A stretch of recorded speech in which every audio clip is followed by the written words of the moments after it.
사무엘하 18장 24절부터 33절 말씀 읽도록 하겠습니다. 때에 다윗이 두 문 사이에 앉아 있더라. 파수꾼이 성문 위층에 올라가서 눈을 들어보니 어떤 사람이 홀로 달려오는지라. 파수꾼이 외쳐 왕께 아뢰매 왕이 이르되 그가 만일 혼자면 그의 입에 소식이 있으리라 할 때에 그가 점점 가까이 오니라. 파수꾼이 본즉 한 사람이 또 달려오는지라. 파수꾼이 문지기에게 외쳐 이르되 보라 한 사람이 또 혼자 달려온다 하니 왕이 이르되 그도 소식을 가져오느니라. 파수꾼이 이르되 내가 보기에는 앞선 사람의 다름질이 사독의 아들 아히마아스의 다름질과 같으니이다 하니 왕이 이르되 그는 좋은 사람이니 좋은 소식을 가져오느니라 하니라. 아히마아스가 외쳐 왕께 아뢰되 평강하옵소서 하고 왕 앞에서 얼굴을 땅에 대고 절하며 이르되 왕의 하나님 여호와를 찬양하리로소이다. 그의 손을 들어 내 주 왕을 대적하는 자들을 넘겨주셨나이다 하니 왕이 이르되 젊은 압살롬은 잘 있느냐 하니라. 아히마아스가 대답하되 요압이 왕의 종 나를 보낼 때에 크게 소동하는 것을 보았사오나 무슨 일인지 알지 못하였나이다 하니 왕이 이르되 물러나 가서 거기 서 있으라 하매 물러나서 서 있더라. 부스 사람이 이르러 말하되 내 주 왕께 아뢰 소식이 있나이다. 여호와께서 오늘 왕을 대적하던 모든 원수를 갚으셨나이다 하니 왕이 구스 사람에게 묻되 젊은 압살롬은 잘 있느냐. 구스 사람이 대답하되 내 주 왕의 원수와 일어나서 왕을 대적하는 자들은 다 그 청년과 같이 되기를 원하나이다 하니 왕의 마음이 심히 아파 문 위층으로 올라가서 우니라. 그가 올라갈 때에 말하기를 내 아들 압살롬아 내 아들 압살롬아 차라리 내가 너를 대신하여 죽었다면 압살롬 내 아들아 하였더라. 아멘. 오늘 읽은 말씀은 압살롬의 반란이 진압되어지고 그 진압된 소식을 듣는 다윗의 모습이 그려져 있습니다. 압살롬의 반란 사건은 다윗의 밧세바 사건과 연결되어지는 일이고 그 일에 대한 결과라고 할 수 있습니다. 하나님은 다윗을 용서하셔서 죽음을 면하게 하셨습니다. 그러나 다윗은 자신이 저지른 일에 대한 하나님의 징벌 그리고 심판은 여전히 이 땅에서 받아야 했습니다. 영어 단어 중에 체스틴이라는 단어가 있는데 이것은 그냥 단순히 벌 주다는 단어와 조금 다릅니다. 부모가 자녀에게 훈육하는 의미에서 벌 주는 그런 벌일 때 사용되는 단어입니다. 다윗이 지금 당하는 고난은 하나님의 그러한 훈육에 하나님의 그러한 종류의 심판의 손길 아래 있습니다. 어쩌면 이 고통스러운 처벌이라는 면에서는 선택받는 자나 선택받지 못한 자나 똑같이 하나님 앞에 그렇게 당하는 것 같습니다. 그러면 다른 점은 무엇입니까? 하나님의 심판과 그리고 하나님의 훈육. 여전히 고통스럽지만 선택받은 자들은 하나님의 은혜 안에 여전히 있다는 것입니다. 여전히 하나님의 계획 안에 있다는 것이고 여전히 하나님의 뜻 안에서 하나님의 사람으로 만들어져가는 과정 안에 있다는 데 차이가 있습니다. 우리의 고민은 무엇이 됩니까? 여전히 똑같은 고난 속에 여전히 똑같은 상함 속에 아픔을 우리가 통과해야 된다는 데 우리의 고민과 우리의 도전이 있습니다. 압살롬의 반란 사건은 특별히 다윗에게 중요하게 역할을 했던 3명의 사람들이 있습니다. 다윗에게 가까이 있었던 다윗의 가족이었고 동료였고 부하였던 중요한 3인에 대한 면을 한번 살펴보도록 하겠습니다. 먼저는 아히도벨이라는 인물입니다. 아히도벨은 다윗의 동료였지만 다윗의 원수가 된 사람이죠. 압살롬은 4년 동안 준비를 해서 자신의 세력을 키웠습니다. 그 자신의 세력을 모으는 가운데 가장 중요했던 인물 중에 하나가 바로 이 아히도벨이라는 인물입니다. 아히도벨은 다윗의 책사, 모사, 카운셀러, 전쟁의 전략가였습니다. 많은 전쟁에서 그의 지혜와 전략으로 승리를 했을 것입니다. 그런데 지금 그는 압살롬의 편에서 다윗을 대적하여 다윗의 원수로 되어져 버렸습니다. 다윗을 멸망시키는 일에 참여하고 있게 되는 것이죠. 어떻게 된 일일까요? 왜 그가 다윗을 배반하고 압살롬 편에 섰는지에 대한 구체적인 설명은 없지만 우리는 일어난 사건들을 통하여 짐작할 수 있습니다. 아히도벨의 손녀는 바로 밧세바였습니다. 밧세바의 사건이 결정적으로 이 아히도벨의 반역에 참여했던 계기가 됐다고 우리는 짐작할 수 있을 것입니다. 손녀 밧세바와 그의 남편인 우리아에게 닥쳤던 그 불행, 평화로운 과정이 파괴된 그 모든 원인이 다윗에게 있었기 때문입니다. 압살롬의 반란을 통해서 다윗 일행은 예루살렘 성을 버리고 도망하게 되어지고, 그리고 압살롬 일행은 예루살렘 성을 차지하게 되어집니다. 성을 차지하면서 가장 먼저 행했던 일은 아히도벨이 내놓은 바로 전략 책략이었습니다. 한때 다윗의 책사였고 모사였던 아히도벨은 이러한 전략을 내놓습니다. 첫 번째 그 전략은 바로 성에 남아있던 다윗의 후궁들을 공개적으로 압살롬이 취하는 것입니다. 왕의 후궁을 취하는 것은 선왕의 왕권을 취하는 상징이 되는 것이고, 또한 다윗에게는 수치와 모욕을 주며 다윗 편에 있는 모든 사람에게 사기를 꺾여지는 그러한 일입니다. 이것은 동시에 아주 포악하고 불륜스러운 일이죠. 저주받을 악행입니다. 창세기에 야곱이 죽으면서 12아들에게 한 유언이 있습니다. 그 중에 아들 장남 루벡에는 축복이 아니라 저주 같은 이야기를 합니다. 왜냐하면 장남이었던 루벤이 바로 야곱의 부처와 통관한 사건 때문에 그렇습니다. 루벤은 먼저 난 자이고 먼저 난 그런 권위가 있었지만 그 권위를 전혀 사용하지 못하는 처지가 되어집니다. 왜냐하면 그 악행 때문이죠. 다윗은 그것에 대해서 마지막 유언으로 너의 기력이 더 이상 그렇게 월등하고 탁월하지 못할 것이다 라고 저주의 말을 하죠.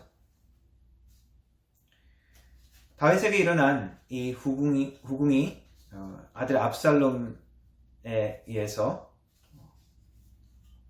통관당하는 이러한 일, 이것은 한편으로는 밧세바 사건으로 인한 나단의 선지자의 예언의 성취이기도 합니다. 대낮에 너는 은밀하게 죄를 범했지만 대낮에 너의 가까운 사람이 너의 아내들을 취할 것이다. 그것이 아히도벨의 책략이고 모략이었습니다. 그리고 두 번째, 아히도벨은 이러한 또 책략을 내놓습니다. 두 번째는 당장 지금 다윗 일행을 추적해서 다윗이 준비하지 못하는 이 틈을 타서 완전히 다윗 일행을 멸절시켜라 라는 것이 아히도벨의 책략이었습니다. 그러나 이 두 번째 계획은 다윗의 스파이로 압살롬 옆에 있었던 후세의 모략으로 성공하지 못합니다. 같은 편인 것처럼 해서 후세는 다른 모략을 내놓습니다. 지금 다윗을 추적해도 이기지 못할 수가 있습니다. 왜냐하면 다윗의 사람들은 아주 용감한 사람이고 전쟁에 아주 능한 사람이기 때문에 오히려 당할 수가 있습니다. 그러지 말고 모든 전 이스라엘 군대를 대규모로 모아서 완전히 숫자로서 압도할 정도로 준비를 해서 다윗 일행을 공격해서 끝장을 내버려야 합니다 라고 후세가 책략을 내놓습니다. 압살롬은 이 후세의 말을 듣고 아히도벨의 계획을 따르지 않죠. 아히도벨은 자신의 모략이 실패한 것을 깨닫고 집으로 돌아가 자살을 하게 되어집니다. 그리고 그 덕에 다윗은 시간을 벌고 피신해 있다가 나중에 다시 군사를 정비하여 압살롬 무리와 전쟁을 벌이고 반란에 진압할 수 있는 계기가 되어집니다. 다윗은 시편 55편에 자신의 대적에 대한 하나님의 보호를 기도하는 기도시를 썼습니다. 시편 55편 12절부터 16절 말씀입니다. 나를 책망하는 자는 원수가 아니라 원수일진데 내가 참았으리라. 나를 대하여 자기를 높이는 자는 나를 미워하는 자가 아니라 미워하는 자일진데 내가 그를 피하여 숨었으리라. 그는 곧 너로다. 나의 동료, 나의 친구요, 나의 가까운 친우로다. 우리가 같이 재미있게 의논하며 무리와 함께하여 하나님의 집 안에서 다녔도다. 사망이 갑자기 그들에게 임하여 산채로 수로에 내려갈지어다. 이는 악독이 그들의 거처에 있고 그들 가운데 있음이로다. 나는 하나님께 부르짖으리니 여호와께서 나를 구원하시리로다. 다윗은 하나님의 보호와 대적에 대한 심판을 이렇게 기도를 했습니다. 그리고 하나님 아히도벨의 책략이 모략이 실패하게 하옵소서라는 기도를 했습니다. 그 기도대로 아히도벨의 모략은 실패를 하고 아히도벨은 자살하게 되죠. 아히도벨은 유능한 다윗의 모사였습니다. 다윗의 동료였죠. 그러나 자신이 경험한 다윗의 악함을 보고 그는 더 악함으로 다윗에게 복수를 하려 했습니다. 그는 더 이상 다윗의 사람이 아니었죠. 동료였던 사람이 다윗에게 또 다른 고통과 상처와 대적으로 나왔던 인물이 되었습니다. 또한 다윗에게 대적했던 인물은 압살롬입니다. 아들이었지만 자신의 원수가 되어져 버렸습니다. 압살롬과의 반란, 이 전투는 승리를 했지만 그렇게 기쁜 승리가 아니었죠. 모든 전쟁에서 내전이 그렇습니다. 다른 나라와의 전쟁, 이민족과의 전쟁에서는 승리하고 나면 기쁨과 잔치가 있습니다. 그러나 내전 같은 이러한 전쟁은 이겨야 하지만, 싸워야 하지만 승리하기를 위해서 동족을, 가족을, 동료를, 친구를 죽여야 하는 비극이 이 내전의 비극입니다. 다른 이민족과의 어떤 전쟁보다도 더 비참하게 되어지고 그리고 고통스럽고 비극적인 전쟁이 바로 이 내전 같은 전쟁이죠. 한때는 동료였고 그리고 가족이었던 자가 적이 되어져 버리는 것이기 때문입니다. 그렇기 때문에 오히려 배신감, 적개심, 분노는 더 강하게 작용할 수 있습니다. 역사를 보면 그러한 일들이 많이 있었습니다. 한 가족 가운데서도 전쟁으로 갈라지는 일들이 많이 있었죠. 우리 한국 역사도 그랬지만 고대에서도 마찬가지였습니다. 로마의 시저가 공화정에서 제정으로 넘어가는 그 정권을 바꾸면서 모든 권력을 취하게 되면서 로마의 내전이 일어났죠. 시저 편에는 아들이 서고 시저의 반대편은 그 아버지가 반대편에서 싸우게 된 역사가 로마사에 기록되어 있습니다. 압살롬의 반란 전쟁은 다윗의 승리로 마무리되어지지만 그 비극과 고통은 죽은 압살롬의 이름을 부르는 다윗의 이 통곡에서 우리가 찾아볼 수 있습니다. 다윗의 첫 번째 아이가 죽었을 때 다윗은 죽기 전에 눈물로써 하나님 앞에 기도했죠. 그러나 아이가 죽었을 때 다윗은 마음을 바로 정리하고 하나님께 예배를 드렸습니다. 그의 딸 아이가 겁탈당하고 그의 인생이 망쳐지고 또 그러한 사건이 일어났을 때 다윗은 그 사건을 저지른 암논에게 노했지만 다른 일들을 취하지 못했죠. 압살롬은 그것에 앙심을 품고 2년 뒤에 암논을 살해했습니다. 그 사건으로 인해서 다윗은 통곡하면서 울었죠. 이제 압살롬의 반란 사건도 압살롬의 죽음으로 끝나버립니다. 다윗은 역시 통곡하고 옵니다. 다른 어떠한 고통보다 가족을 잃는 그리고 자녀를 잃는 고통은 아주 극심할 것입니다. 한국에 1913년에 임병장 총기 난사 사건이 있었습니다. 얼마 전에 그 희생자 고 진우찬 병장의 아버지 진유호 안수 집사님인데 그 인터뷰를 들었습니다. 이 사건은 젊은 군인 5명이 죽고 7명이 다쳤습니다. 그 중에 자기 아들 진우찬 병장이 있었죠. 그 아들은 고3 때에도 교회 예배에 빠지지 않고 모두 참석했던 아주 신실한 아들이었습니다. 그리고 매일 일기를 썼던 아들이었다고 합니다. 집단 따돌림에 대한 조사가 있었지만 전혀 그러한 것들에 관여가 없었고 부대에서 천사라고 그렇게 동료들이 이야기했을 정도의 아들이었다고 합니다. 그 아들이 죽은 이후에 이 아버지 집사님은 금요일 기도회 때 기도에 가서 2시간 동안 그냥 기도는 안 되고 그냥 울다가 오곤 했었는데, 어느 날 기도하는 가운데 환상을 하나님이 보여주셨습니다. 하얀 옷을 입고 아들이 누군가 같이 오더라는 거예요. 예수님이라는 겁니다. 물어봅니다. 잘 있느냐? 잘 있다고 몇 마디 대화를 나누고 아들이 그렇게 얘기를 하더랍니다. 아빠 잠깐이야. 아빠 잠깐이야. 그러면서 아들하고 헤어졌다고 합니다. 그 환상을 보고 난 이후에 그 이후부터 마음을 정리할 수 있었고, 그리고 큰 위로가 되었다고 합니다. 여전히 기억을 하면 아프지만 그 모든 것들을 통해서 하나님의 위로를 경험했다고 합니다. 천년이 하루 같다고 했다면, 그래 뭐 한 2시간 먼저 간 거구나 그러면서 마음의 위로를 했다고 합니다. 같은 그 사건 외에 유가족들을 만나고, 그리고 장례식 그런 것들을 이제 기독교식으로 치르면서 자연스럽게 그 유가족들이 다 교회에 다니게 되고 또 전도를 하게 되고 하나님을 믿게 되는 계기도 만들었다고 합니다.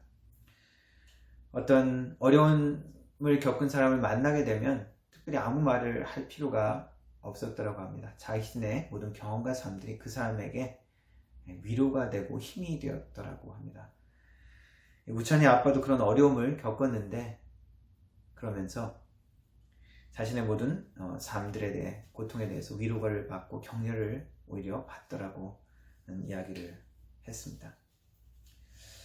우리도 이 땅에서 당하는 고난과 고통의 이유를 잘 알지 못할 때가 많이 있습니다. 때로는 욥과 같이 어떠한 잘못이 없는데도 당해야 하는 고통을 겪기도 하고, 때로는 다윗과 같이 그 잘못에 대한 결과로서 다른 사람들, 안 믿는 사람들, 선택받지 못한 사람들은 아무 별문제 없이 지나는 것 같지만 다윗에게는 하나님께서 엄하게 다루셨죠. 그런 것처럼 우리는 이러한 하나님의 그러한 사랑의 훈육의 손길 가운데 고통을 당할 수도 있습니다. 사랑했던 아들 압살롬의 반란과 죽음 가운데 다윗은 가슴에 그 아픔과 그리움과 한탄으로 그 마음이 상함과 깨어짐을 또한 경험하게 되어집니다.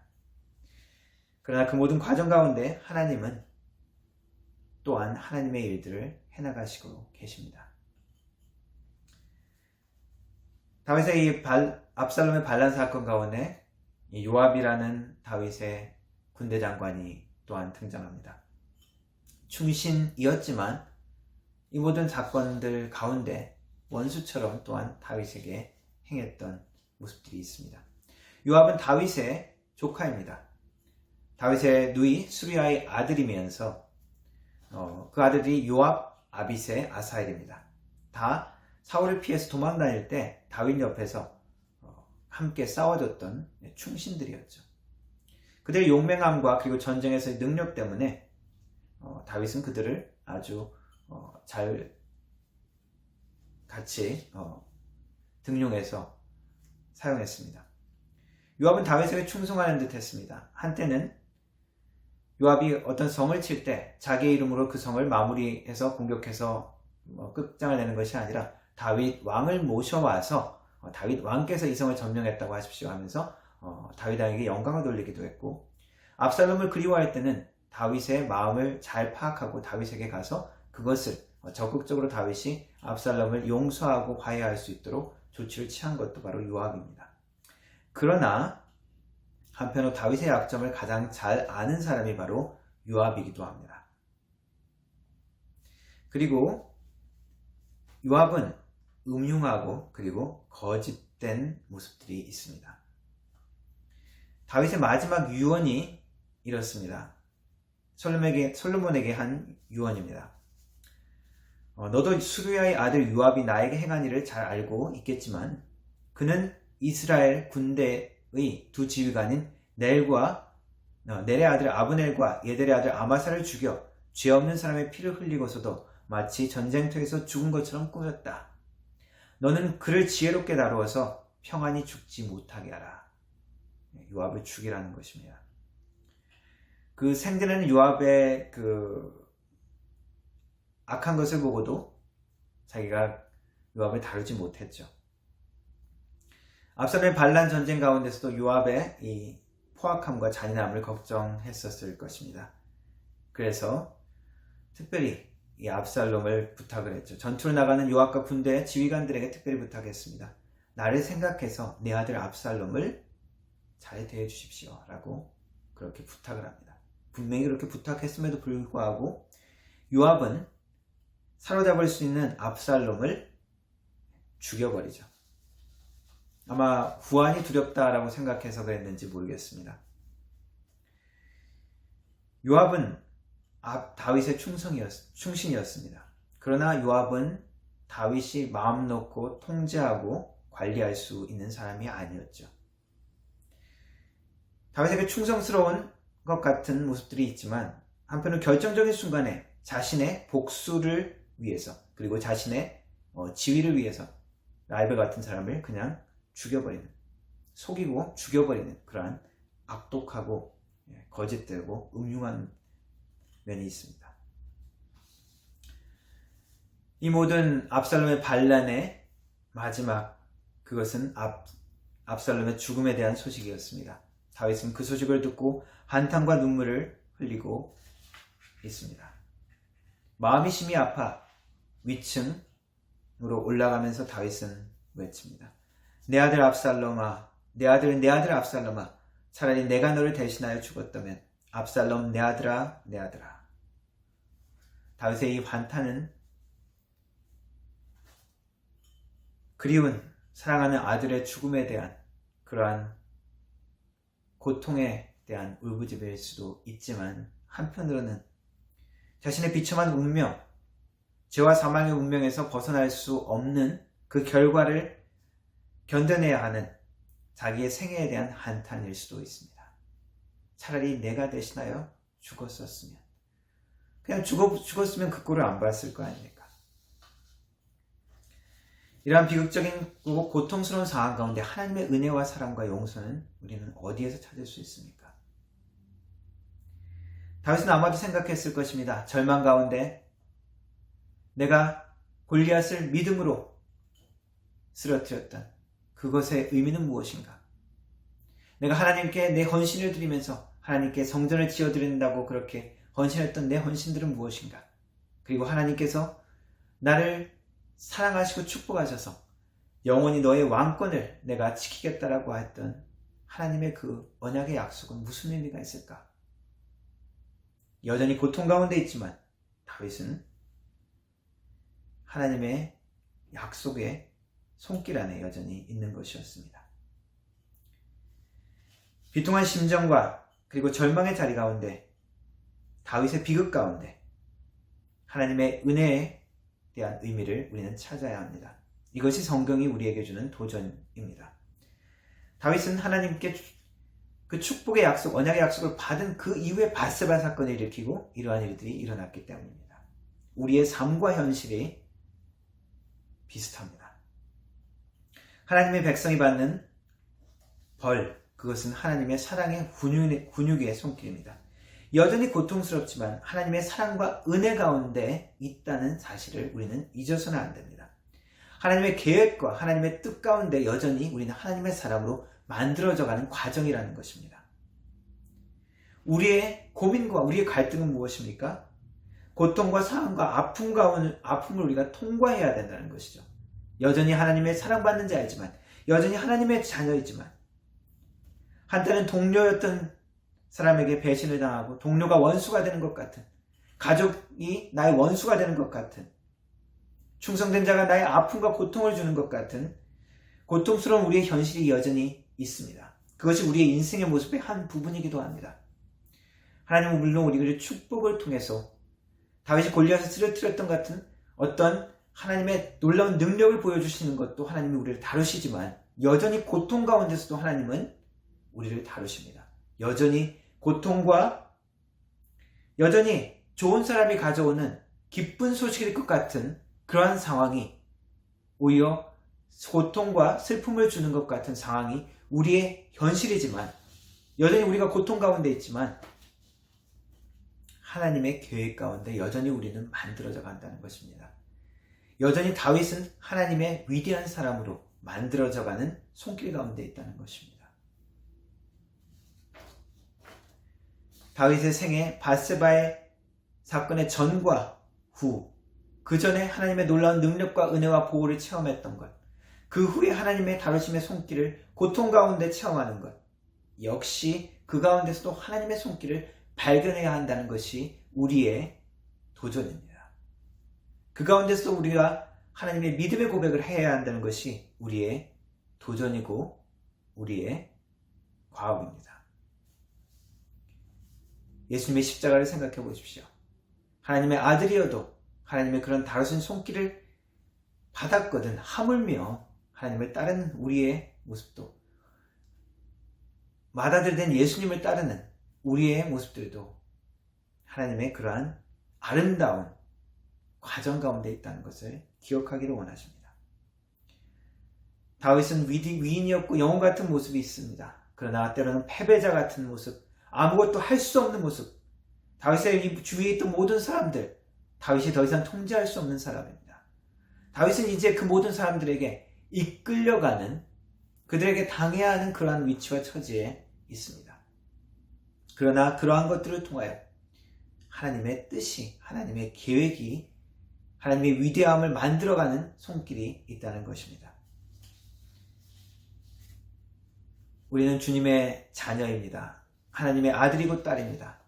아들이고 딸이면 늘 좋은 것을 먹고 늘 평안하고 늘 건강한 것만은 아니라는 것이죠.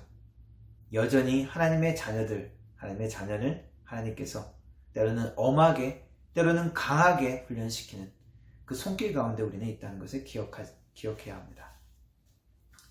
아무것도 아닌 것 같은 자리, 때로는 멸시를 당하고 때로는 모욕을 당하는 그러한 자리에서 하나님은 여전히 우리를 위대하게 만들어 가십니다. 내가 약할 때에 내가 너의 강함이 나타난다고 바울에게 하신 말씀처럼 하나님께서 우리의 모든 약함과 고통과 상함과 깨어진 가운데 우리의 실망과 우리의 때로는 배신을 당하는 자리에서도 하나님은 우리를 여전히 만들어 가십니다. 그 하나님의 손길을 기억하며 그 하나님의 그 계획과 그 마음을 깨달으며 나아가는 주님의 사람들, 주님의 자녀들 되어지시기를 주님의 이름으로 축원합니다. 기도하겠습니다. 하나님 감사합니다. 우리를 주님의 자녀로 삼아주시고 우리를 주님의 손길로 이끄시니 감사를 드립니다. 하나님, 때로는 우리가 주님의 능력을 체험하나, 때로는 주님의 강한 역사를 체험하나, 때로는 우리가 비참한 것 같고 때로는 우리가 약한 것 같고 아무것도 할 수 없는 상황을 또한 체험합니다. 하나님, 그러나 그 모든 상황 가운데서도 여전히 우리는 하나님의 자녀이며 여전히 우리는 하나님의 능력의 보호 가운데 있음을 기억하게 하여 주시고, 우리는 다 볼 수 없으나 그 고통 가운데서 이루시는 하나님의 역사와 뜻, 하나님의 이루심, 우리를 만드시는 그 손길을, 우리를 위대한 하나님의 자녀로, 명예로운 하나님의 자녀로 만들어가는 그것을 바라보게 하여 주시고 감사하게 하시고 믿음으로 인내하는 우리가 될 수 있도록 도와주시옵소서. 주님의 손길 가운데 하나님의 나라를 우리를 통해서 이루어 가려 주시고 만들어가 주옵소서. 예수님의 이름으로 기도합니다. 아멘.